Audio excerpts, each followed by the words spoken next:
옛날에 천문학은 왕조의 학문이었습니다. 즉 한 왕조를 였던 사람이 자기 왕조의 정당성을 하늘에서 찾았습니다. 그래서 동서양이나 하늘의 별자리나 천문을 연구하는 일은 왕조의 허락을 받아야 하는 금기 학문입니다. 그러니까 아무나 하늘의 별자리를 보고서 연구할 수 있었던 게 아닌, 마치 왕이 된 이유가 하늘의 선택을 받았기 때문이라고 주장했습니다. 그래서 우리나라 왕조들도 나름대로 천문학을 연구했습니다. 예를 들어서 신라는 첨성대를 만들어서 하늘의 별을 연구했습니다. 지금도 경주에 가보면 첨성대가 있죠. 그 첨성대를 그 시절에 만들어서 별을 연구했습니다. 다음으로 조선시대는 원나라의 간이, 혼천이를 수정해서 조선의 간이, 혼천이를 만들었습니다.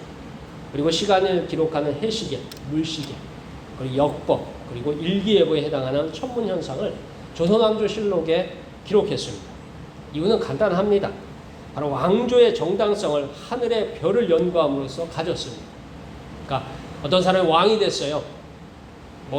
수단 방법을 가리지 않고 왕이 됐지만, 내가 왕이 된 이유는 누구의 뜻이었다고요?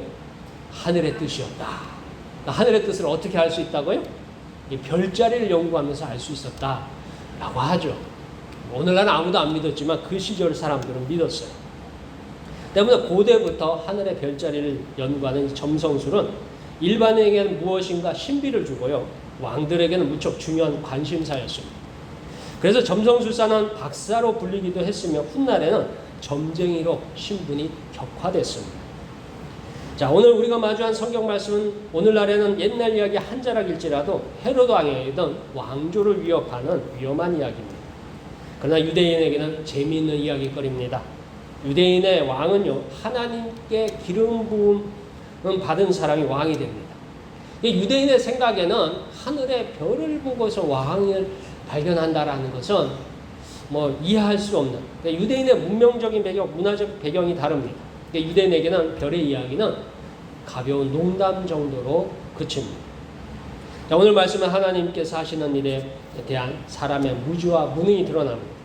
그러면서 하나님은 세상의 모든 통치자가 되십니다. 오늘 말씀을 통해서 우리를 구원하러 오신 예수님 믿기를 축원합니다. 자, 오늘의 시작은 동방박사들의 예루살렘 방문기입니다. 최근 들어서 이제 중동 지역은 이스라엘을 중심으로 언제든지 폭발하는 폭탄처럼 위험하고 위태로운 상태입니다. 지금까지 몇 달 전까지 계속 전쟁을 하다가 이제 미국이 개입해서 휴전이 됐어요. 그런데 그게 또 언제 무슨 일이 터질지 모릅니다. 한국의 많은 기독교인들이 성지순례로 여행하는 예루살렘도 위험지역이 되었습니다. 그래서 한국인들이 이스라엘 땅에서 다 철수했어요. 하나님의 평화가 찾아오기를 축원합니다. 함께 1절에서부터 3절까지 말씀을 읽겠습니다. 1절에서부터 3절까지 말씀. 우리 함께 읽겠습니다. 시작. 헤롯 왕 때에 예수께서 유대 베들레헴에서 나심에 동방으로부터 박사들이 예루살렘에 이르러 말하되 유대인의 왕으로 나신 이가 어디 계시냐? 우리가 동방에서 그의 별을 보고 그에게 경배하러 왔노라 하니 헤롯 왕과 온 예루살렘이 듣고 소동한지라. 자, 성경에 나온 이 헤롯 왕은 유대인은 아닙니다. 헤롯 왕의 민족이 역사상으로는 이두메인이라고 합니다. 이두메 족속이라고 하는데요. 이게 어디에 근거를 두냐면 과거 에서의 후손들, 성경에서 에돔 족속이라고 나오죠. 이 에돔 족속 중에 하나님을 믿는 사람, 유대교를 믿는 사람들을 이두메인이라고 불렀어요. 에돔에 따로 신이 있어요. 그 신을 믿는데 이 유대인들이 그들에게 유대교를 전달했을 적에 그 유대교를 믿어서 개종한 사람들, 그걸 이두메인이라고 불렀어요. 그러니까 종교적으로는 같은 종교를 믿는, 그게 이 에돔 중에 같은 종교를 믿는 사람이 이두메인입니다. 그 헤롯이 바로 이두메인 출신입니다. 헤롯은 로마가 이스라엘을 정복하는 과정에서 로마에 협조해서 유대인의 왕이 되었습니다. 유대인이 아닌 자가 왕이 되고 보니까 계속해서 반란이 일어나요. 그리고 유대를 통치하는데 굉장히 어려움을 겪습니다.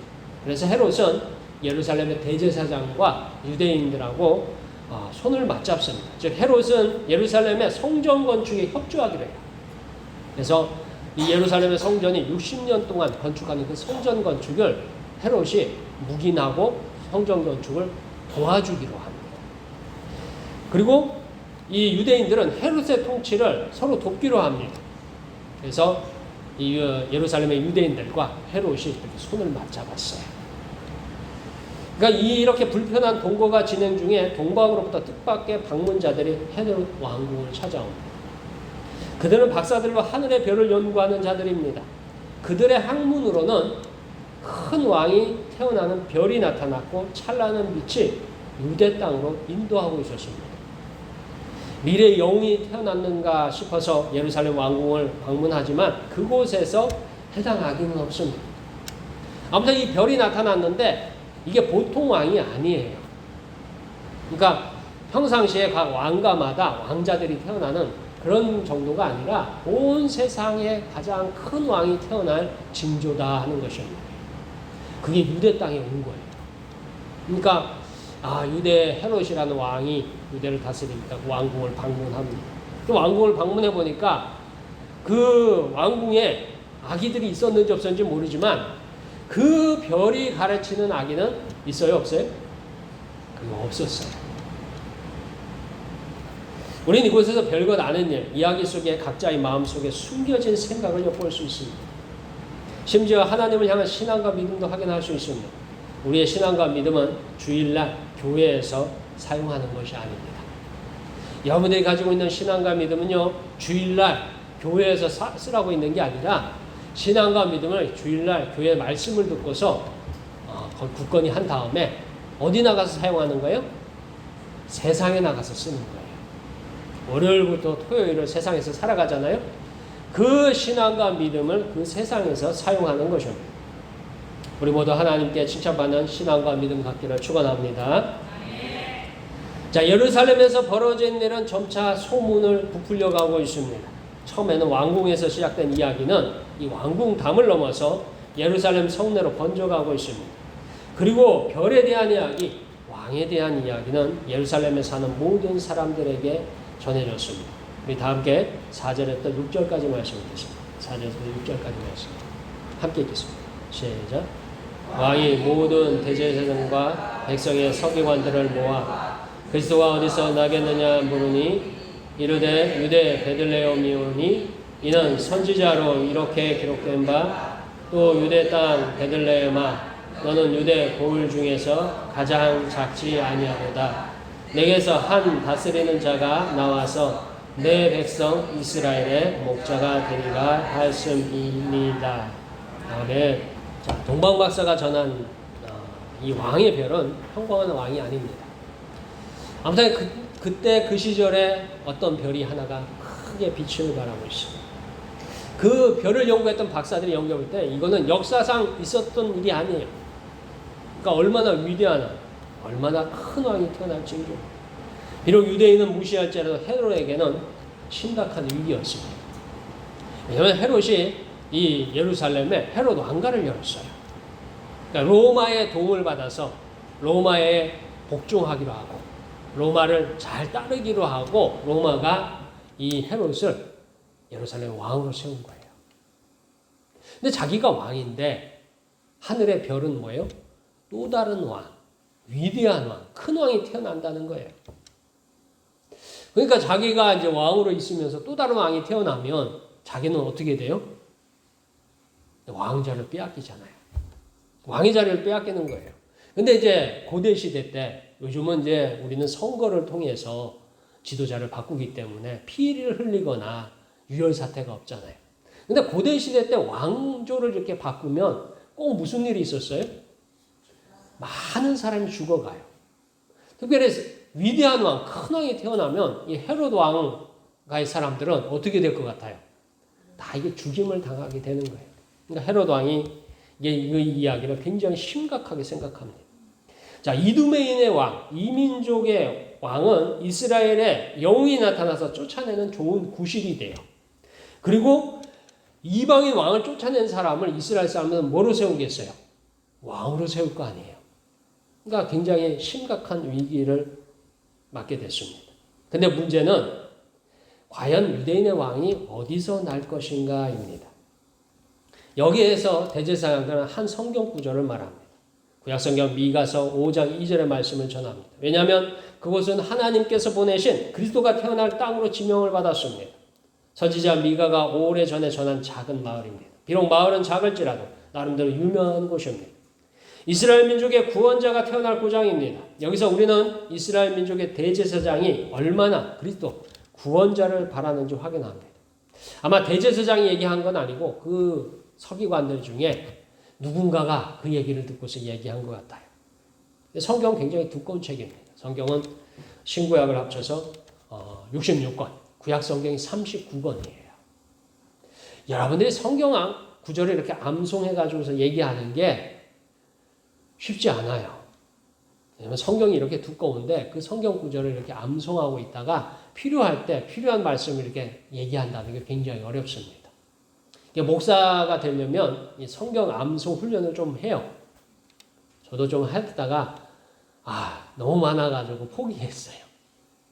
성경 암송을 좀 많이 하면 많이 할수록 한국 교회는 그래도 목사님의 영성이 있다, 설교를 잘한다, 뭐 이 얘기를 해주는데 그래서 저도 그 소리를 듣고 혹해가지고 그 책을 사가지고 700개의 성경 암송 구절이 있는 걸 사가지고 한참 하다가 포기했어요. 그게 생각보다 쉽지 않습니다. 자, 근데 오늘 성경에 보면 이 말씀을 다 암송하지 못할지라도 누군가 하나님께서 보내신 구원자에 대해서 그리스도에 대해서 관심을 기울였습니다. 그리고 선지자 이야기 중에 해당되는 부분을 암송하고 있었습니다. 즉 헤롯 왕의 질문에 가장 정확하고 완벽한 답을 내놓을 수 있습니다. 우리는 그런가 보다 생각할 수 있지만 성경을 조금이라도 암송해 보신 경험이 있다면 이것이 얼마나 어려운 부분인지 확인할 수 있습니다. 그만큼 이스라엘 민족의 구원자 그리스도는 절실합니다. 과연 그렇다면 진실로 얼마나 하나님을 믿고 의지하고 있을까요? 자, 우리가 이렇게 어렵게 살아요. 어렵게 힘들어요. 지금 우리나라도 굉장히 어렵죠. 혼란스럽고. 그냥 뉴스를 볼 때마다 머리가 터지는 것 같아요. 어떻게 될런지 모르겠어요. 무슨 일이 일어날지 그냥 생각할 때마다 마음이 두근반, 세근반해요. 그럴 때마다 우리는 뭐예요? 사람을 보지 말고 하나님을 보시며 축원합니다. 그게 우리의 믿음이에요.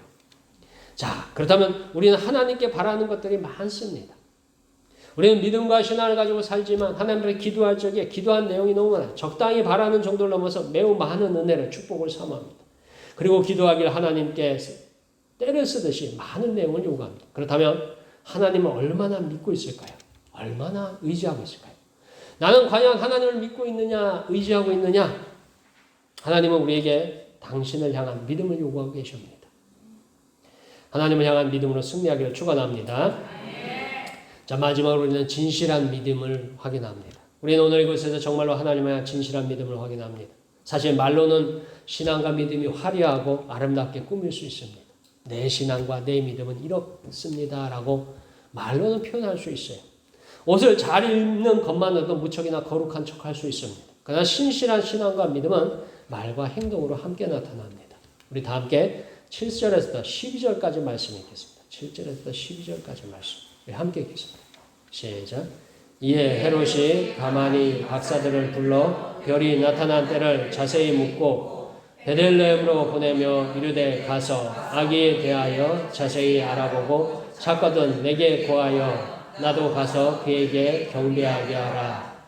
박사들이 왕의 말을 듣고 간새 동방에서 보던 그 별이 문득 앞서 인도하여 가다가 아기 있는 곳 위에 머물러 서 있는지라. 그들이 별을 보고 매우 크게 기뻐하더라. 집에 들어가 아기와 그의 어머니 마리아가 함께 있는 것을 보고 엎드려 아기께 경배하고 고배합을 열어 황금과 유향과 몰약을 예물로 드리니라.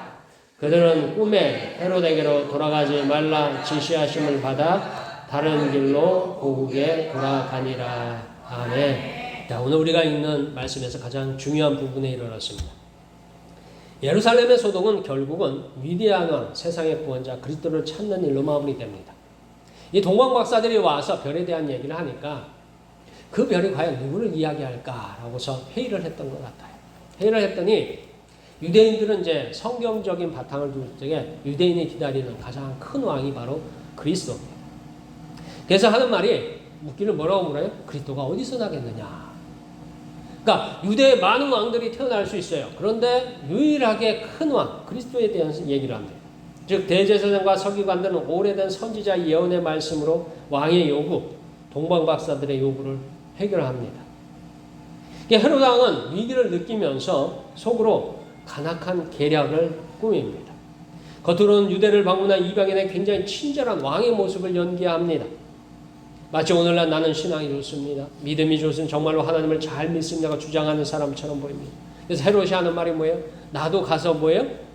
경배하게 하라. 사실 누가복음에 보면 이후에도 보면 경배하지 않잖아요. 사실은 뭐예요? 그 후에 보면은 무슨 일이 벌어져요? 그 주변에 있는 3살 미만의 남자아이들을 다 어떻게 해요? 죽이라고 명령을 해요. 그러니까 헤롯 왕은 실제로 굉장히 많은 위기의식을 가지고 있었습니다. 근데 정작 중요한 내용, 그들이 스스로 말하기를 그리스도가 어디서 나겠느냐. 그리스도, 유대인들이 바라던 그분이에요. 하나님께서 보내주신다는 구원자예요. 근데 스스로 묻기를 그리스도가 어디서 나겠느냐 했고, 그리스도는 유대 베들레헴에서 납니다 라고 말까지 해줬어요. 자, 이에 대한 대답을 했다면 그것을 확인할 필요가 있습니다. 그것이 참 신앙입니다. 결과가 옳은지 그런지를 확인할 수 있는 가장 소중한 기회가 열려 있습니다. 자기들 말로도 그리스도가 베들레헴에서 난다고 했어요.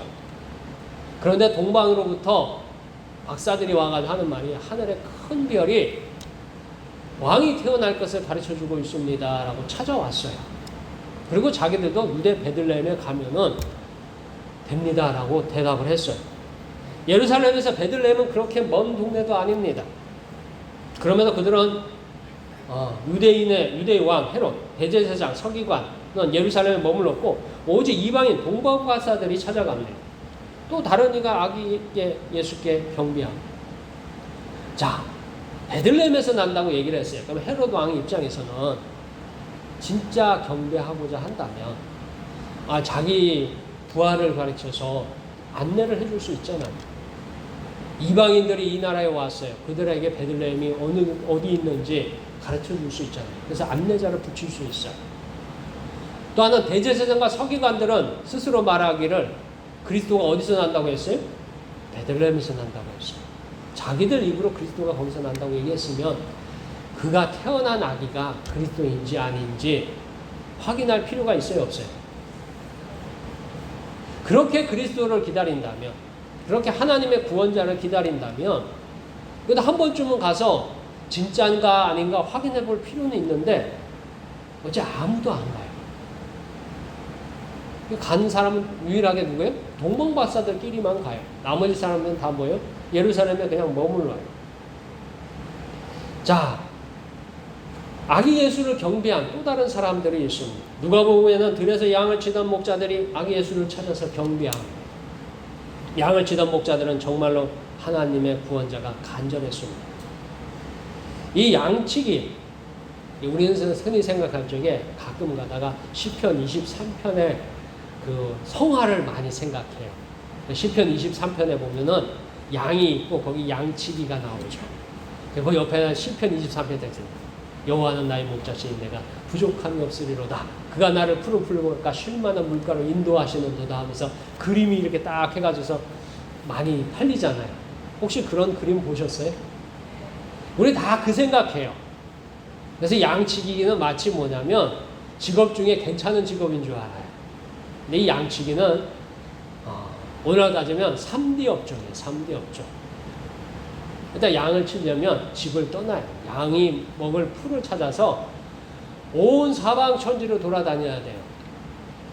그러니까 양치기는 잠자리가 어디서 자요? 밖에서 자요. 밖에서 이슬 맞으면서 잡니다.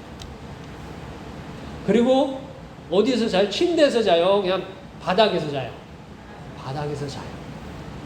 또 양치기는 밤에는 또 사나운 짐승부터 양을 보호하기 위해서 그 양 주변에서 불을 피우고서 밤에 또 잠도 안 자고 양을 지켜야 돼요. 맹수들로부터 양을 지켜야 돼요. 그래서 그 양치기는 뭐예요? 제대로 먹지도 못하고 제대로 자지도 못하고 집에 와 있지도 못하고 천지사방을 돌아다니는 노숙하는 그게 양치기라는 직업이에요. 그러니까 고달프고 고달픈 직업입니다. 자, 이 양치기들이 낮이나 밤이나 자기 일이 고달피기도 하였습니다. 그리고 세상의 고달픔과 민족의 아픔에 몸서리치면서 구원자를 기다리고 있습니다. 그리스도를 기다리고 있었습니다. 그렇게 조금이라도 하나님께서 전한 소식이 있다면 달려가서 듣고 만나고 따르고 싶어 했습니다. 그래서 이 양치기 같은 사람들이 훗날 세례 요한이 광야에서 회개하라 천국이 가까이 왔다 하는 외침을 듣고서 움직인 사람들이 바로 이런 사람들입니다. 진짜 하나님이 필요한 사람들. 내 인생에 진짜 문제가 생겨가지고 주님이 필요한 사람들. 그 사람들이 예수님께 달려갔어요.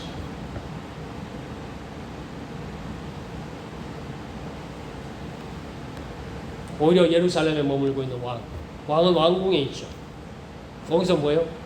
등 따뜻하고 잘 먹고 잘 입고 그러고서 삽니다. 그리고 예루살렘의 대제사장들 60년 동안 지은 로마 시대의 가장 위대하고 화려한 건축물이라는 그 예루살렘 성전에서 생활해요. 따뜻하고 백성의 고통과 신음소리는 들리지 않습니다. 그래서 여기가 좋사오니 우리가 이곳에 머물기를 원합니다 라는 그런 사람들이었어요. 그런 사람들에게 무슨 그리스도요 무슨 구원자입니까? 그 사람들에게는 문제가 없어요. 등 따뜻고요 편안하고요 자기 하고 싶은 거 다 할 수 있어요. 근데 무슨 그리스도가 필요하고 예수님이 필요하고 구원자가 필요합니다. 입술로는 이스라엘의 구원자 그리스도가 태어날 장소를 알지만 실제로 그리스도를 향한 믿음이나 신앙은 없습니다. 그러니까 안 갔죠. 왜요? 저들은 이방의 학문, 별을 보고서 왕을 찾는 거니까 우리의 전통하고는 맞지 않아. 성경하고 맞지 않아. 그러니까 굳이 갈 필요가 없어 하고서 넘어가 버렸습니다. 그저 말로만 공치사입니다. 말로만 떠드는 신앙과 믿음입니다. 이것이 이스라엘의 현실입니다. 오늘날은 어떻습니까? 말로만 하는 신앙과 믿음은 많습니다. 그런데 말로만 하는 신앙과 믿음은요, 반드시 무너집니다. 반드시 부서집니다. 약간의 충격에 약간의 흔들림에 다 사라집니다. 그러면서 본심이 드러납니다. 교회의 모습은요, 사람의 일생과 비슷합니다. 이 목포 서구교회의 이 모습도 우리의 일생과 비슷해요. 사람의 일생에도 형통한 날이 있는가 하면 괴로운 날도 있습니다. 순경이 있는가 하면 역경이 있습니다. 그때마다 사람의 형편과 속사정이 그대로 드러납니다. 우리는 순경에는 모든 게 다 잘 되기 때문에 뭐가 문제인지를 몰라요. 그런데 역경을 만나면 문제가 속속들이 드러나요. 속에 감추고 싶었던 모든 현실들이 다 드러납니다. 마찬가지로 교회의 역사에도 수시로 순경과 역경이 존재합니다. 그래서 순경에는 신앙과 믿음이 요란하고 자랑스럽게 보입니다. 화려하고 아름답게 보여줍니다. 그러나 역경의 순간이면요, 모든 것이 초라하게 변하고 자랑하던 목소리는요, 시끄러운 소음으로 바뀌어 있습니다. 다만 이때 기도하고 찬송하고 예배하고 하나님을 찾는 사람이 진실한 믿음과 신앙의 소유자며 신앙과 믿음이 성장하는 축복의 시간입니다. 그래서 우리의 신앙과 믿음이 언제 성장하느냐? 그거는 역경의 성장이에요. 어려운 일을 만나야 성장이에요. 왜요? 그때가 돼야 하나님이 간절해집니다. 그때가 돼야 주님이 뭐예요? 간절해지는 거예요. 그래서 왜 내게 이런 시험이 있느냐고 그런 찬양도 있지만 진짜 역경에서 우리의 신앙과 믿음이 자랍니다. 그 역경에서 예비하고 역경에서 찬송하고 역경에서 기도할 적에 하나님의 능력이 나타납니다. 오늘 성경에는요 60년 동안 지어서 완성된 성전이 있는 예루살렘의 대제사장이나 서기관이나 특별한 관심을 기울였던 헤롯 왕은 그냥 그곳에 있습니다. 오직 먼 길을 찾아온 동방박사들만이 아기 예수를 세상을 구원할 왕으로 경배하고 있습니다. 오늘 우리도 동일해요. 내 삶에 문제를 만나서요. 때로는 쓰리고요. 때로는 힘들고요. 때로는 고통이 있을 수 있어요. 근데 그것이 우리로 하여금 예수를 찾게 하고 주님을 부르게 하고 주님 앞에 간절한 소망을 갖게 하는 줄 믿으시길 축원합니다.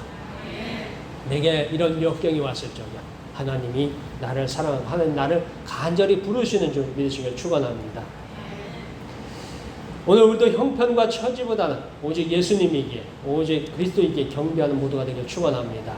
우리는 예수님을 경배하고 찬양하기 위해서 부름을 받았습니다. 남은 3일도요 주님께 기뻐하고 기도하고 감사하는 모두가 되기를 축원합니다. 기도하겠습니다.